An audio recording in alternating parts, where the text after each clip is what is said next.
నమస్తే అందరికీ, నేను భార్గవ్. తుంగతుర్తి ఎమ్మెల్యే మందుల సామెల ఒక ప్రెస్ మీట్ పెట్టి రాజగోపాల్ రెడ్డికి మంత్రి పదవి ఇవ్వద్దని చెప్పి ఇండైరెక్ట్గా మాట్లాడిండు. ఇప్పుడు ఆ వీడియోలు సోషల్ మీడియాలో వైరల్ అవుతున్నాయి. కోమటిరెడ్డి వెంకటరెడ్డి మీద కూడా కొన్ని వ్యాఖ్యలు చేసిండు. ఈ వీడియో చూపిస్తాం మీకు, ఒకసారి గమనించండి. మీరు గౌరవ ముఖ్యమంత్రి రెండు మంత్రి పదవులు మీకు ఉన్నాయి. ఒకటి లంబడోళ్ళకి ఇవ్వాలి, ఒకటి యాదవులకి ఇవ్వాలి. రెండు మంత్రి పదవులు ఉన్నాయి, ఒకటి లంబడోళ్ళకి ఇవ్వాలి, ఒకటి యాదవులకి ఇవ్వాలి. అంటే కోమటిరెడ్డి రాజగోపాల్ రెడ్డికి మంత్రి పదవి ఇవ్వద్దు అని చెప్పి మందుల సామెలు చెప్తున్నాడు. అంతే కదా? మరి మంత్రి పదవి ఆశించేది ఎవరు? మంత్రి పదవి ఆశ చూపించింది ఎవరు? గతంలో భువనగిరి ఎంపీగా చామల కిరణ్ కుమార్ రెడ్డిని గెలిపిస్తే మంత్రి పదవి ఇస్తా అని చెప్పి మాట ఇచ్చింది హైకమాండ్ కాదా? ఇదే ముఖ్యమంత్రి రేవంత్ రెడ్డి మాట ఇవ్వలేదా? చామల కిరణ్ కుమార్ రెడ్డిని గెలిపించుకోండిరా, మంత్రి పదవి తీసుకోండు అని చెప్పి.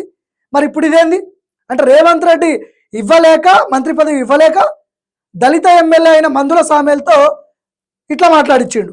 అంతే కదా? మరి రేవంత్ రెడ్డి లేకపోతే ఆయన వెనక సామెల వెనకాల సామెలు మరి ఇంత పెద్ద ఎత్తున వ్యాఖ్యలు చేసే అవకాశం ఉంటుందా? గతంలో మనం చూసినాం, అద్దంకి దయాకర్ లాంటి వాళ్ళే కోమటిరెడ్డి బ్రదర్స్తో పెట్టుకోలేకపోయాడు. మరి మందుల సామెలన్నకి ఏమైందో ఏమో తెలియదు. కానీ మరి మీరు వచ్చే అసెంబ్లీ ఎన్నికల్లో మీకు కాంగ్రెస్ నుంచి టికెట్ కావాలా వద్దా అనేది కూడా డిసైడ్ చేసేది కోమటిరెడ్డి బ్రదర్స్. అది గుర్తుపెట్టుకోండి సామెల్ గారు. మీరు ఎట్లా తట్టుకుంటారో మీకే తెలవాలి. మరి ఎందుకు మాట్లాడాల్సి వచ్చింది? ఒకటి గిరిజన మంత్రి సీతక్క ఉంది, ఆదివాసి బిడ్డ. ఇంకొకటి ఇలా ఎస్టీ నుంచి లంబాడ జాతి నుంచి వాళ్ళు కూడా ఇవాళ ఎమ్మెల్యే గెలుచున్నారు. వాళ్ళని ఇష్టం వచ్చినట్టు చేయండి, వర్క్ చేయండి. 106 గ్రామాలలో ఇవాళ లంబాడ జాతి బ్రహ్మాండంగా కాంగ్రెస్ పార్టీకి ప్రమాదం పట్టిరు. అదేవిధంగా యాదవులు ప్రతి ఊర్లో యాదవులు ఉన్నారు. అందుకే 2 మంత్రి పదవులు మీకున్నాయి కనుక వాళ్ళతోటి ఇవ్వాలని చెప్పి నేను రాష్ట్ర ప్రభుత్వానికి, ముఖ్యమంత్రి గారికి, సోనియా గాంధీ గారికి, రాహుల్ గాంధీ గారికి, ఖర్గే గారికి అప్పీల్ చేస్తా ఉన్నాను. ఇవాళ నన్ను ఈ నియోజకవర్గానికి నాకు చెప్పకుండా నా ప్రోటోకాల్ను, నా హక్కులను హరించినందుకు నేను ఖర్గేకు, రాహుల్ గాంధీ కూడా నేను కంప్లైంట్ చేస్తాను. అందుకోసమనే నేను మీ కాలు చేతుల వల్లే కాలు పట్టుకొచ్చిన నేను కచ్చజీవిని, తెలంగాణ పూర్ణ యోధుని. నేను తిండి లేక తిప్పలేక తెలంగాణ సోనియా గాంధీ ఇచ్చింది కాబట్టే ఇలా హీరోలమైన, లేకపోతే అంత హీరోలే. అందుకోసమనే సోనియా గాంధీ ఎందుకోసం వచ్చింది? మా మీద పెత్తనం చేయాలని మీకు ఇయలే. మీ అంతా మీరు బతుకుని మీ రాజ్యం మీరు చేసుకోండి. ఆడ ఎస్సీ ఉంటే వారికి ఎవరికి అవకాశం పడి చేసుకోండి. కానీ ఇలా మా మీద మీ పెత్తనం ఏంటి? మా మీద నిధులు ఏంటిది? మడగపాడు నేను 9 మంది మడగపాటు అధ్యక్షుల అభిప్రాయం తీసుకొని ప్రకటించిన నిన్ను ఆపిద్దాము. నీకు చెప్పండి, ఎవరికి నీకు చెప్తారు? ఎవరికి నీకు మళ్ళీ ఏలు పెట్టే బలికాలు కూడా ఇచ్చేస్తున్నారు. సో ఈ మాటలు స్వచ్ఛందంగా మందుల సామేల్ గారు మాట్లాడిన మాటలు అయితే నేను అనుకోవట్లేదు. నా పర్సనల్గా అనిపిస్తుంది. ఖచ్చితంగా మందుల సామేల్ వెనక ముఖ్యమంత్రి రేవంత్ రెడ్డి ఈ మాటలు మాట్లాడినిచ్చినట్టుగా మనకు అర్థమవుతుంది. మీరు వీడియో చూసే వాళ్ళు కూడా మీకు ఏమర్థమైందో మీరు కామెంట్ చేయాల్సిన అవసరం ఉంది. ఎందుకంటే నల్గొండ జిల్లా అనేది కోమటిరెడ్డి బ్రదర్స్ కొంత హవా ఎక్కువ ఉంటుంది వాళ్ళది. రాజగోపాల్ రెడ్డి వెంకటరెడ్డిని కాదని ఎవరైనా అక్కడ ఏదైనా పని చేయలేస్తారా? చేయలేరు. మరి అట్లాంటి రాజగోపాల్ రెడ్డికి నువ్వు మంత్రి పదవి ఇవ్వద్దు, ఒకటి యాదవులకు ఇవ్వాలి, ఒక లంబడోళ్ళకి ఇవ్వాలంటున్నావు. ఇవ్వాల్సిందే, లంబడోళ్ళకి ఇవ్వాలి, యాదవులకు ఇవ్వాలి, అందరికి ఇవ్వాలి. కానీ నువ్వు ఇచ్చిన మాట ఎందుకు నిలబెట్టుకోలేదు అనేది ఇక్కడ పాయింట్. గతంలో ఎందుకు ఇస్తాన్నారు మంత్రి పదవి? ఇప్పుడు ఎందుకు మాట తప్పిర్రు? అంటే రేవంత్ రెడ్డి మంత్రి పదవి ఇవ్వలేక మందుల సామాన్యాలతో ప్రెస్ మీట్ పెట్టించి రాజగోపాల్ రెడ్డికి మంత్రి పదవి ఇవ్వద్దు అని చెప్పి ఇట్లాంటి వ్యాఖ్యలు చేపించారు. ఇంకో వీడియో చూపిస్తాం మీకు నేను.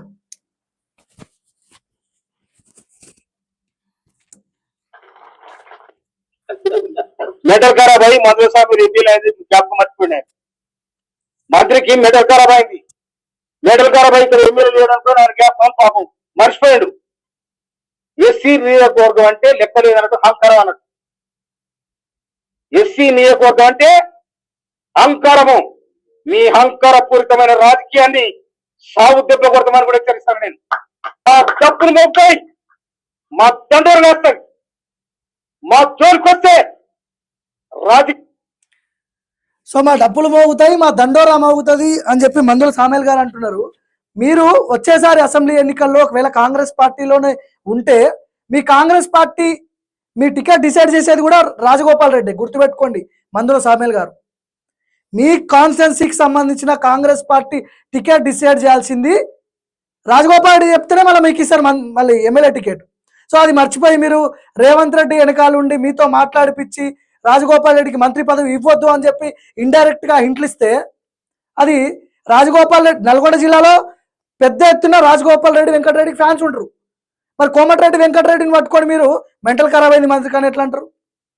మెంటల్ ఖరాబ్ అయింది, ఎవరికి మెంటల్ ఖరాబ్ అయింది? మరి డైరెక్ట్గా పేరు పెట్టనొచ్చుగా మీరు. దండోరాలు మోగుతాయి, డప్పులు మోగుతాయని ఇంత ధైర్యంగా చెప్తున్నారు కదా, మరి చెప్పొచ్చు కదా, ధైర్యంగా చెప్పొచ్చు కదా కోమటిరెడ్డి వెంకటరెడ్డికి మెంటల్ ఖరాబ్ అయిందని ఎందుకు అనలేకపోతున్నారు? అంటే పేరు పెట్టంటే మళ్ళీ తర్వాత పేరు పెట్టి అన్నాం కాబట్టి దొరికిపోతామనా? గతంలో ఇప్పుడు ఎమ్మెల్సీ అద్దంకి దయాకర్ ఉన్నారు, గతంలో కోమటిరెడ్డి వెంకటరెడ్డిని కొన్ని మాటలు మాట్లాడినందుకు ఎన్ని ఇబ్బందులు పడ్డాడు అద్దంకి దయాకర్ గుర్తుందా మీకు? సో కాబట్టి మనం ఏం మాట్లాడుతున్నాం, ఎవరి గురించి మాట్లాడుతున్నాం అనేది ఆలోచించుకొని మాట్లాడితే అందరికి మంచిగా ఉంటుంది. మీ పార్టీలో ఉన్న వాళ్ళ మీద మీరు కొట్టుకోవడం నాకు అర్థం కావట్లేదు. ఇప్పుడు మంత్రి పదవి ఎస్సీ ఎస్టీ దళితులు బీసీలకు అందరికి రావాల్సిందే, కానీ ఇచ్చిన మాట ఎందుకు తప్పినాం అనేది ఇక్కడ పాయింట్. అది కూడా అదే అందరు మాట్లాడుకుంటున్నారు. రాజగోపాల్ రెడ్డి సొంత పైసలతో చాలా మందికి ఇల్లు కట్టించిండు, సొంత పైసలతో చాలా మందికి దాన ధర్మాలు చేసిండు. మీరు ఇస్తారా? మీరు చేస్తారా? ఇప్పుడు ఆయన మంత్రి పదవి ఇవ్వకపోతే ఆయనకి ఏమైనా తక్కువైందా? ఆర్థికంగా బలవంతుడే, అంత ఇంత పేరుంది. ఇప్పుడు రిజైన్ చేసినా కూడా మళ్ళీ గెలుస్తాడు ఎమ్మెల్యేగా. మీరు గెలుస్తారా? తుంగతుర్తి నియోజకవర్గంలో మందుల సామేల్ గారు ఇప్పుడు రిజైన్ చేస్తే మళ్ళీ మీరు గెలుస్తారా? సో దీని గురించి ఆలోచించాల్సిన అవసరం ఉంది. తెలంగాణ ప్రజలు ఈ వీడియో చూసిన తర్వాత మందుల సామేల్ గారు ఎవరి గురించి మాట్లాడిండు అనేది మీరు ఒకసారి కామెంట్ చేయండి, అప్పుడన్నా తెలుస్తుంది ప్రజలకి. ఈ దేశం 65,000 మేయర్తో గెలిచిండు. ఈయన మందుల సామేల్ 52,000 మేయర్తో గెలిచిండు. మీకు చేసి అప్పలేమే, మీ శబ్దం కాలే. మమ్మల్ని ఎందుకు హీనంగా మాట్లాడతా ఉన్నా?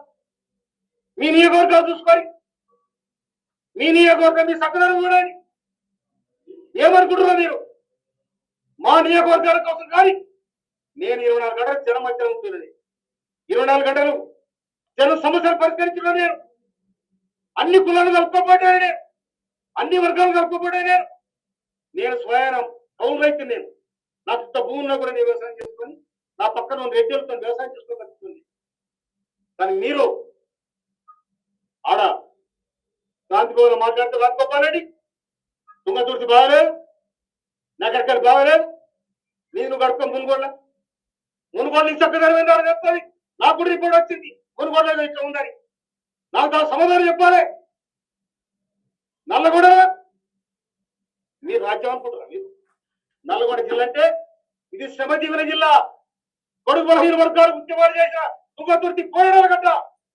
ఈ పోరాడాల గడ్డలో తెలంగాణ పోరుబిడ్డ మందుల సామేల్ కబత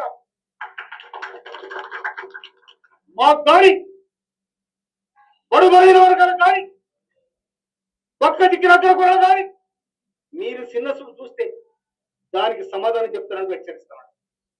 కాంగ్రెస్ పడి పక్కనే రాహుల్ గాంధీ ప్రధానమంత్రి కావాలి. నీలక ఇటు రాకపోతే అటు, అటు రాకపోతే ఇటు. బీజేపీకి ఎందుకు రాజగోపాల్ సమాధానం చెప్పాలి. బీజేపీలో పోయి ఎందుకు పోటీ చేసిన రాజగోపాల్ చెప్పాలి. నువ్వు రాహుల్ గాంధీ ఇచ్చావు, సోనియా గాంధీ ఇచ్చావు, అన్ని మర్చిపోయి మళ్ళా కాంగ్రెస్ లోకి వచ్చి పోటీ చేసినావు. కాంగ్రెస్ లోకి వచ్చి పోటీ చేసి నికార్సైన కాంగ్రెస్, మా కాంగ్రెస్ అంటే వీళ్ళంతా ఎవరు? ఈ సర్పంచ్ అంతా ఎవరు? ఈ కార్యకర్తలు ఎవరు? ఈ లీడర్ అంతా ఎవరు? కనుక మళ్ళీ ఒకసారి తుంగతుర్తి కోసం కానీ, నకరకల కోసం కానీ, మా మార్గ సీట్ల కోసం, మా దళిత సీట్ల కోసం మీరు మాట్లాడితే దానికి సమాధానం దొరుకుతుందో కూడా మనం చేస్తున్నాను. సో ఇప్పుడు మీరు అసెంబ్లీ ఎన్నికల్లో మేమే గెలిచిన సొంతంగా అని చెప్పి చెప్తున్నారు కదా మందుల సామేల్ గారు. రాజగోపాల్ రెడ్డి వెంకటరెడ్డి ప్రచారం చేయకుండానే మీరు గెలిచిరా? మీ కాన్స్టిట్యున్సీలో వీళ్ళిద్దరూ మీకు ప్రచారం చేయలేదా? చూస్తామా ఆ వీడియోలు సోషల్ మీడియాలో, ఇప్పుడు యూట్యూబ్లో కూడా దొరుకుతాయి కదా. వాళ్ళ సపోర్ట్ లేదే మీరు గెలిచిర్రా? ఆయన పార్టీలు మారిండు, ఆ పార్టీలో నుంచి ఈ పార్టీకి వచ్చిండు అని అంటారు కదా. ఇప్పుడు రిజైన్ చేసి పోటీ చేసినా కూడా రాజగోపాల్ రెడ్డి మళ్ళీ గెలుస్తాడు. కానీ ఇప్పుడు అక్కడ పరిస్థితి అట్లుందా? తుంగతుర్తిలో మీరు రిజైన్ చేస్తే గెలిచే పరిస్థితి ఉందా? ఒకసారి మీరు రివైన్ చేసుకోండి, ఆలోచించుకోండి. మీ చేత ఈ మాటలు ఎవరు మాట్లాడిస్తున్నారో అంత ఈజీగా అంటే ఎవరికి తెలియదు అనుకున్నారా? కాబట్టి ఇది ఎక్కడికో పోయేటట్టే ఉంది ఈ పంచాయతీ. నల్గొండ జిల్లాలో రేవంత్ రెడ్డి ఈ దళిత ఎమ్మెల్యేలను ముందు పెట్టి కోమటిరెడ్డి బ్రదర్స్ ని ఖతం చేయడానికి ప్రయత్నాలు చేస్తున్నారని చెప్పి బయట చాలా మంది మాట్లాడుకుంటారు. ఏం జరగబోతుందో తర్వాత చూద్దాం మనం.